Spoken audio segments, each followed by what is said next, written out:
Halo, kembali lagi dengan saya Yerliadi Fadli dan pada kali ini saya akan membahas tentang HPLC yaitu High Performance Liquid Chromatography. Dan jangan lupa tonton ya, subscribe, like, dan komen juga jangan lupa pokoknya. Selanjutnya ada pengertian HPLC. HPLC adalah teknik kimia analitik yang digunakan untuk memisahkan komponen dalam campuran dan untuk mengidentifikasi dan mengukur setiap komponen. Ini awalnya ditemukan sebagai teknik analisis pada awal abad ke-20 dan pertama kali digunakan untuk memisahkan senyawa berwarna. Kromatografi cair kinerja tinggi modern telah berkembang dari pemisahan ini. Efisiensi pemisahan, keserbaguna,an dan kecepatan telah ditingkatkan secara signifikan. Dalam HPLC, fase diam biasanya berbentuk kolom yang dikemas dengan partikel berpori yang sangat kecil dan fase gerak cair dipindahkan melalui kolom dengan pompa pengembangan HPLC terutama adalah pengembangan kolom baru yang memerlukan partikel baru, fase diam baru, pelapisan partikel, dan perbaikan prosedur pengemasan kolom. Selanjutnya ada peralatan HPLC.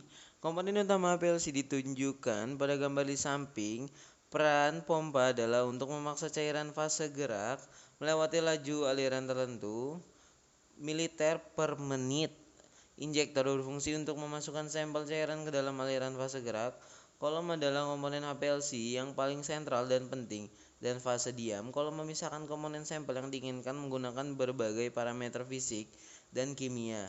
Detektor berfungsi untuk mendeteksi molekul individu yang terelusi dari kolom. Komputer biasanya berfungsi sebagai sistem data, dan komputer tidak hanya mengontrol seluruh modul instrumen HPLC, tetapi juga mengambil sinyal dari detektor dan menggunakannya untuk menentukan waktu retensi komponen sampel dan analisis kuantitatif.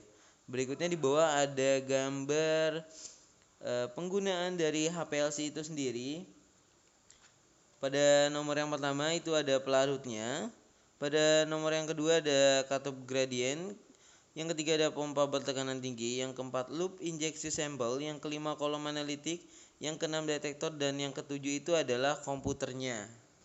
Selanjutnya ada kolom HPLC. Mekanisme pemisahan yang berbeda digunakan berdasarkan sifat fase diam kolom yang berbeda. Jenis utama termasuk kromatografi fase normal, kromatografi fase terbalik, pertukaran ion, kromatografi eksklusi ukuran, dan kromatografi afinitas. Selanjutnya ada kromatografi fase normal.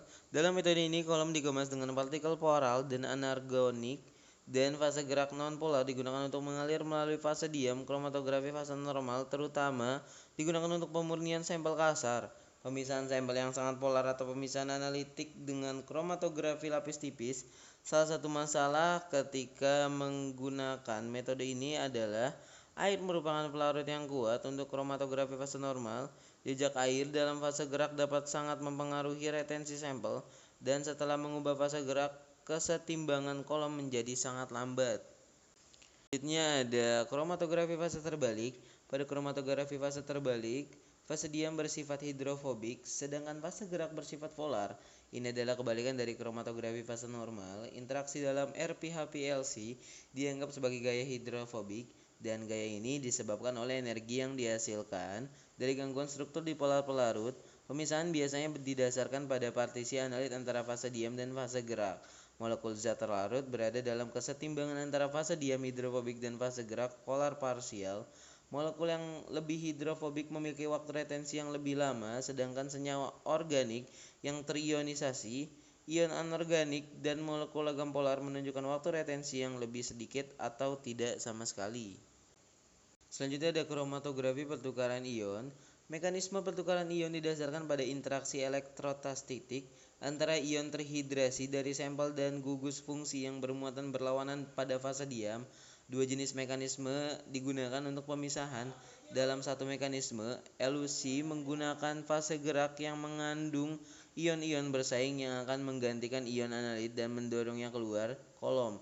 Mekanisme lainnya adalah dengan menambahkan reagen pengompleks dalam fase gerak dan mengubah spesies sampel dari bentuk awalnya. Modifikasi molekul ini akan menyebabkannya mengalami elusi. Selain pertukaran ion, fase diam pertukaran ion mampu mempertahankan molekul netral tertentu. Selanjutnya ada kromatografi pengecualian ukuran, merupakan metode kromatografi yang memisahkan molekul-molekul dalam larutan berdasarkan ukurannya. Kolom ini sering digunakan untuk pemisahan makromolekul dan makromolekul dalam molekul kecil. Setelah analit disuntikan ke dalam kolom, molekul yang lebih kecil dari ukuran pori fase diam memasuki partikel berpori selama pemisahan dan mengalir melalui saluran rumit fase diam. Jadi, komponen yang lebih kecil memiliki jalur yang lebih panjang untuk dilalui dan dielusi dari kolom lebih lambat dibandingkan komponen yang lebih besar. Karena volume molekul berhubungan dengan berat molekul, diharapkan volume retensi akan bergantung pada berat molekul bahan polimer. Hubungan antara waktu retensi dan berat molekul ditunjukkan pada gambar berikutnya. Ini ada gambar dari kromatografi pengecualian ukuran. Bisa dilihat dari gambar di samping ini ada grafik yang menunjukkan pengecualian ukuran. Grafik yang menunjukkan hubungan antara waktu retensi dan berat molekul dalam kromatografi eksklusi ukuran. Selanjutnya ada gambar dari diagram yang menunjukkan properti sampel terkait dengan pemilihan jenis analisis HPLC. Biasanya jenis metode pemisahan HPLC yang digunakan bergantung pada sifat kimia dan parameter fisiokimia sampel. Gambar di samping menunjukkan diagram alir pemilihan awal metode pemisahan menurut sifat analik. Selanjutnya ada detektor. Detektor yang umum digunakan untuk kromatografi cairan antara lain detektor serapan ultraviolet visible, detektor indeks bias, detektor fluoresensi, dan spektrometri massa. Terlepas dari kelasnya, detektor LC idealnya memiliki karakteristik sekitar 10-12, 10-11 gram per mili, dan rentang dinamis linier 5 atau 6 orde. Karakteristik utama detektor yang akan dievaluasi meliputi rentang dinamis, indeks respon atau linearitas, rentang dinamis linier, respon detektor, sensitivitas detektor, dan lain-lain. Dan pengukurannya berbanding lurus dengan konsentrasi polimer dan praktis tidak bergantung pada berat molekul. Sensitivitas RI adalah 10-6 gram per mili, rentang dinamis linier dari 10-6 hingga 10-4 gram per mili, dan indeks respon antara 0,97 dan 1,3.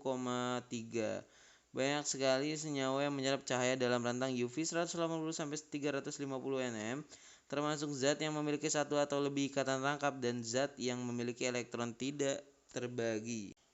Ini ada parameter yang terkait dengan HPLC. Yang pertama adalah laju aliran, yang kedua ada waktu retensi, yang ketiga volume retensi, yang keempat tingkat migrasi, yang kelima faktor kapasitas, yang keenam konstanta kesetimbangan dan rasio fase, dan yang terakhir ada keuntungan dari HPLC sendiri.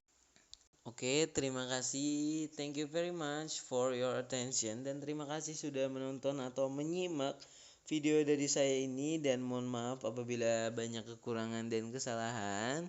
Selebihnya saya pamit undur diri dan kita akan bertemu lagi di materi selanjutnya. Baik, terima kasih. Dadah.